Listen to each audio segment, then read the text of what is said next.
It's OPB Politics Now for Thursday, May 22nd. This week, we're going to bring you a special episode from our OPB colleagues and friends at the Evergreen podcast. It's a behind-the-scenes look at what our lives are like down at the state capitol in Salem. Usually, OPB Politics reporter Dirk Vanderhart is bringing you the news on this podcast. This week, you're going to get a glimpse into how he finds it. Enjoy the show. The technology supporting school safety continues to advance. Some people like to listen to podcasts on their commute. Others prefer music. But OPB state politics reporter Dirk Vanderhart starts his day listening to legislative hearings on his way from Portland to Salem. Because they never stop at this time of year. This time of year being springtime, or in the case of the Oregon Legislature, crunch time. Yeah, so hearings begin at 8 a.m. Monday through Thursday in the legislature. I am not down in Salem by 8 a.m., so typically I'm listening to hearings on the entire 50-minute to an hour drive down. Sometimes I'll be listening to hearings on the entire 50-minute to an hour and a half drive back, and it is just an incredible amount of information to take in at all times. Legislative hearings might not be your idea of scintillating entertainment, but right now there's a lot happening in the state capitol that will affect all Oregonians in some way. It's an odd-numbered year, which means the Oregon Legislature has a session that stretches from January to June. This is when they have to pass a 2-year budget, and of course, other bills that are critical to keep the state running. From the Gert Boyle studio, I'm Jen Chavez, and this is The Evergreen, a podcast from OPB about the place you call home. Podcast producer Julie Sabatier tagged along with Dirk for a day to see what's going on behind the scenes of our state government. I'll let her take it from here. I'm a bit of a civics nerd, so going to the state capitol is always a fun work day for me. But I've never been a Capitol reporter, so I was grateful to Dirk for letting me pester him with questions all day long. What are we doing? Okay, so what's happening right now? What's happening? Where are we going? What are we looking at? What are we doing? He was very patient with me. Our first stop was a few minutes away from the Capitol building on the campus of Willamette University. We are walking into Gatke Hall. This is the temporary site of OPB's Capitol Bureau because they are doing major renovations on the Capitol. So this is where we live. We headed up a flight of red marble stairs to the office, which is, frankly, a little sad. It's a small room crammed with 3 desks, 1 small window, and a mini fridge. It has bare walls and a radiator that has to be left on all the time or it will leak all over the floor. Dirk told me he found that out the hard way. Right outside there, you can see the train tracks. There are trains that come by 5, 6, 7 times a day, just clanging, beeping, making as much noise as they possibly can. It is the perfect place for a radio office. It is a great location in that it's just a short walk down State Street from the Oregon Capitol building. The Grand Capitol Rotunda is closed, along with other parts of the building. That's due to the renovation that's dragged out over the past 3 years. The idea is to fortify the Capitol in case of a large earthquake. There's actually only one entrance available to the public right now, and that includes the press. We walked through the metal detectors and put our stuff in plastic bins to be scanned, just like at the airport. We did get to keep our shoes on. We emerged into a busy hallway, which Dirk says is actually a key part of his job. Walking through the hallways of this building is how you meet people and see who's around and ask people offhandedly what they're watching, what they think of the session, what bills they're worried about, what issues they care about. It's a great way to meet new sources. It's a great way to just take the temperature of the building and just run across people. Sometimes you turn up nothing, and sometimes you have like 8 good conversations. So we do a lot of walking when we cover the Capitol. The construction noise was definitely noticeable. We made a brief stop at the Capitol gift shop, which is in a temporary space. So this is the stripped down Capitol gift shop, basically a window. A window in the wall that has a bunch of stuff behind it. It's almost like a little kiosk, but you can still get sandwiches and State of Oregon flag shirts and any sort of tchotchkes you want to buy to commemorate your day in the state's capital. Such as models of the Golden Man on top of the building. Yeah, that's a good one. While we were looking at items in the gift shop, I chatted with Norma Ruby. I'm the building use coordinator. She told me that the renovation has made it challenging for her to find space for all the requests that come in from people who want to schedule an event. But obviously that hasn't dampened her enthusiasm. I love when the building is really crowded, because that means that democracy is happening and people is participating. And I think the most exciting part of my job is seeing how people is really getting involved in and participating in democracy, and I love that. While I was talking to Norma, Dirk flagged down a lawmaker who was making her way through the hall. So Julie's following me around today because we're going to let people into what it's like to be in the Capitol for a day. Like people that don't care, right? How There it are works. people that don't care, Dirk. I wouldn't put it that way. That feels harsh. After a bit more banter, I asked the lawmaker to introduce herself. My name's Kate Lieber. I'm senator from Senate District 14. Yeah. And what are you holding right now? How would you describe this? I'm holding my comically large binder that I take back and forth a couple of times a day in order to try to figure out how to put together a balanced budget. That looks like a rainbow of tabs there on that very large, what is it, like a 2 or 3 inch binder there? Fantastic, yeah. But truly, and I'll let you go, Senator, but truly, the budget is kind of the biggest deal in the Capitol this session, particularly because no one knows what's going to happen on the federal level. And so I would say everyone's kind of holding their breath for what we learn on May 14th when we get the latest revenue forecast, because that's going to dictate what she's able to do. I mean, am I wrong, Senator? Is that? Well, I mean, I think the May forecast is what we always balance the budget off of. So that's the number we have to get to, right? I mean, the one thing constitutionally that the legislature has to do is pass a balanced budget. Well, it sounds like you have lots of work to do. Thank you for stopping and talking to us. Stopping, Senator. You mean being accosted by Dirk? Will you explain in very basic terms what she was talking about when she was referring to the May revenue forecast? So the legislature sets a 2-year budget. But to do that, we need to know what our best guess is of how much tax money, essentially, we will take in over those 2 years, because we need to have some sense of what we can spend, right? We get a quarterly revenue forecast. So every 3 months we get one of these, but hands down the most important one of those is in odd years in May, that revenue forecast she's talking about, because that is the final forecast we get before lawmakers will pass a budget. It is essentially the final answer in terms of how much money we think we have to spend. And so that's what the budget is going to be. It's not always right, but that is the all-important number that everyone's looking to, because whatever comes in on that day is going to dictate how many bills can pass this year. So many bills have spending attached to them, and if we don't have any money to pay for them, they are basically automatically going to be off the table. So that is a hugely consequential day, and I think this year feels more consequential than others, again, just because of some of the federal uncertainty.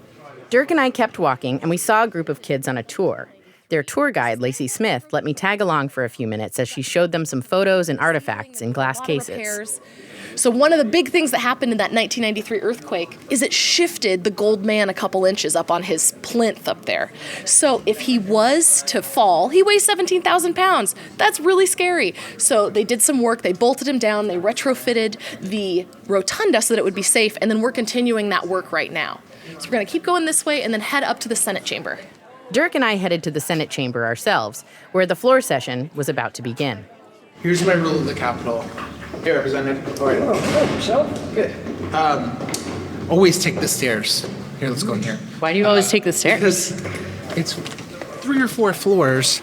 They're not that hard. You're getting some sort of activity, and these elevators are janky, man. You never know what's going to happen in there. I think sometimes there are some fairly harrowing experiences, so I will always take the stairs, and I frankly don't understand people who don't.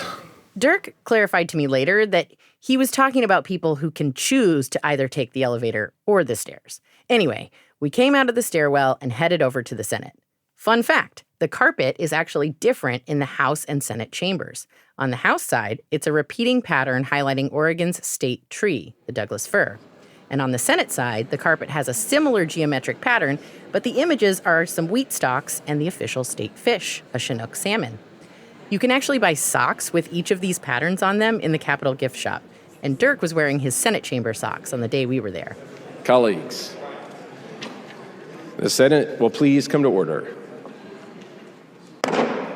The floor session began with a lot of formalities, including the Pledge of Allegiance, an invocation, and Courtesies of the Senate.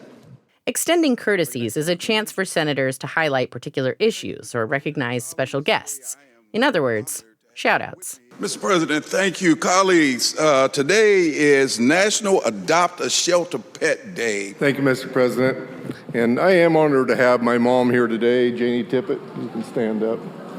Oh, before we do move on, is St. Paul Parochial School in the gallery? Can you give us a wave this morning? Are you here? It's wonderful to have you in your capital. So courtesies of the Senate are extended to you. Hope you have a wonderful day.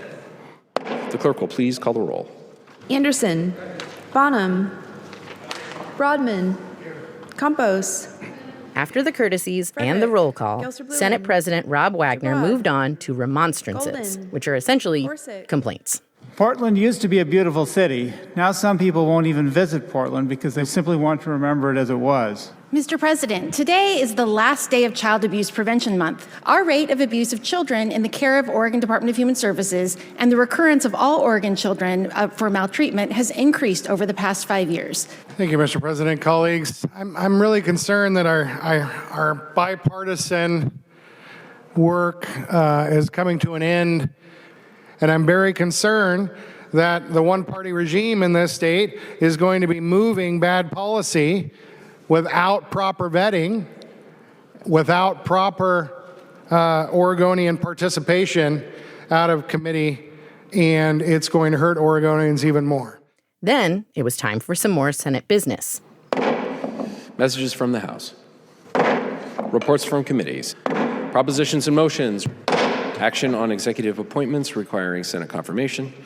Introduction and first reading of Senate measures. Second reading of Senate measures. Third reading of Senate measures. First reading of House measures. Second reading of House measures. Passed to the calendar. Third reading of House measures. The clerk will please read the first bill. The first bill turned out to be about correcting erroneous material in Oregon tax law. That sounded pretty boring. So Dirk and I headed over to the House side to see what they were up to. They were about to pass a resolution that might sound familiar to keen Evergreen listeners.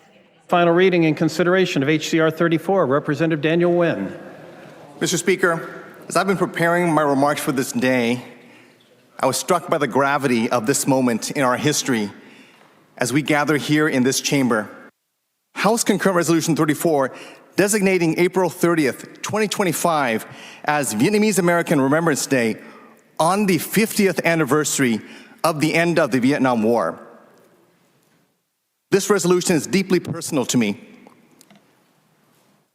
I am the child of Vietnamese refugees and the proud son of Second Lieutenant Nguyen Van Linh, an officer in the Army of the Republic of Vietnam. He served his country with honor, with loyalty, and with the belief that freedom was worth defending. 50 years ago this month, April 1975, my father left Vietnam with my mom, my 3 older siblings. He left behind a country he loved and the uniform he wore with pride. He fled not because he gave up, but because he believed his family deserved a chance to live free. Dirk and I headed back to Willamette University to grab some lunch in the cafeteria. We saw a lot of other people who had apparently come from the Capitol, including a cluster of kids and grown-ups wearing red shirts. On our way back to the Capitol building, I stopped a small group of them to ask what they were up to. My name's Ashley Schofield. I'm a parent in PPS, and I'm here to advocate for fully funding our public schools with a bunch of over 100 other parents today. My name is Delaney Powers. I am 10 years old, and I'm making sure that my school and all Oregon schools are fully funded to make sure that everything is the way it should be instead of everything not the way it should be, if you get what I mean. What are you really hoping will change? I hope that we get better money to get more staff. We have good amounts of staff, but we're losing a bunch this year. So I think staff is a good place to start, and also the conditions in the schools. After chatting with the school funding advocates on the sidewalk, Dirk and I headed back into the building for a meeting with a senator. What's the rule? Always take the stairs. That's right. Okay. One, two. Nope, 2? Okay. Hi, I'm Chris Gorsuch. I am the state senator for Senate 25, and that is Gresham, Troutdale, Wood Village, and Fairview. And you are co-chair of an important committee we're going to be talking about? I am the co-chair of Joint Transportation. So that is a combined House and Senate committee. And I'm the co-chair with Representative Susan McClain. Earlier this month, Senator Gorsuch and his Democratic colleagues rolled out a proposal for raising a bunch of money, about $1 billion a year, in new taxes and fees to pay for maintaining roads and bridges around the state. So in theory, these funds will go towards fixing potholes and improving sidewalks in your neighborhood, and help pay for some big projects such as replacing the interstate bridge. I asked Gorsuch to give me his pitch for the transportation bill. Well, the main thing is that we're in a transition, and what we have to do first off is stabilize the Oregon Department of Transportation's budget, because they have a huge budget hole. And so that's with gas tax. The longer term thing will be to, over time, reduce gas tax and get rid of it eventually, and change that to vehicle miles traveled, or if you prefer, a road usage charge. But the idea then is that instead of not being able to capture hybrid and electric vehicles because they don't use as much or any gas, the idea will be that everybody then will get back to what the old system was, which everybody paid to maintain the roads. And what has changed about kind of the framework for this package since it was rolled out earlier this month? I think the main thing is now we're beginning to discuss with our Republican colleagues how they feel about some of the proposals that we're making. We aren't at liberty to talk about the negotiations, but they are going on. The Democrats do have 3/5 supermajorities in both the Oregon House and Senate.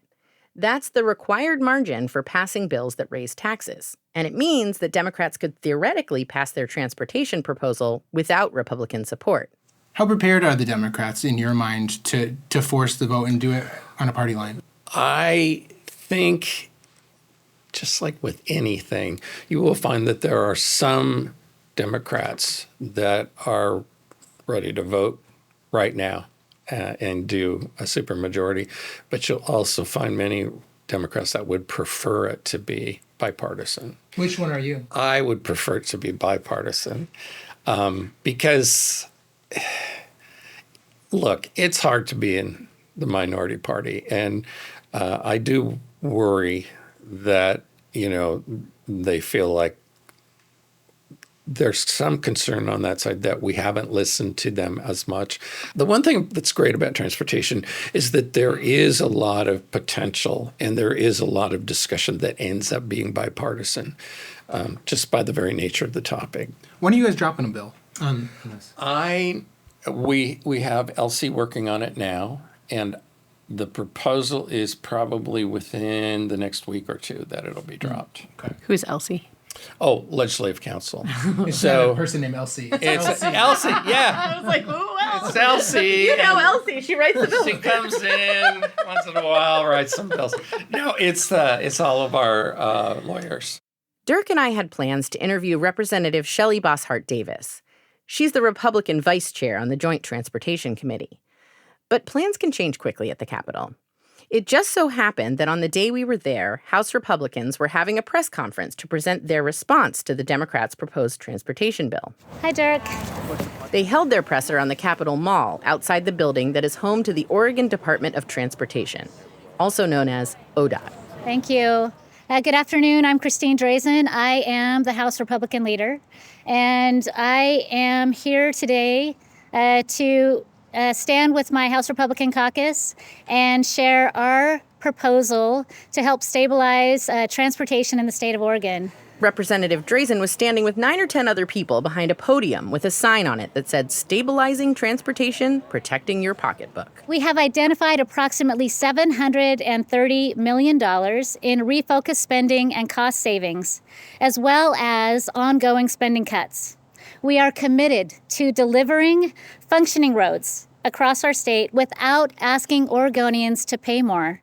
Representative Bosshart Davis came up to the podium to share some details. ODOT has more than 100,000 square feet of unused office space at their headquarters behind us. Our proposal suggests ODOT lease 70,000 square feet of it. This would save an estimated $56 million per biennium. Additional proposed cuts include the bicycle and pedestrian program, which would save $47 million per biennium. We're also proposing cutting 3% of agency overhead. After questioning from the Oregonian, Republicans later acknowledged that they had vastly overestimated how much ODOT might take in from leasing unused office space. Dirk's questions during the press conference were not picked up by the microphone, but he asked twice if the Republicans were committed to voting against tax increases associated with transportation. They did not give him very direct answers. We have today a proposal which will stabilize the Department of Transportation without a tax increase. So my question to my Democrat colleagues is, why are they so determined to raise taxes when they don't have to?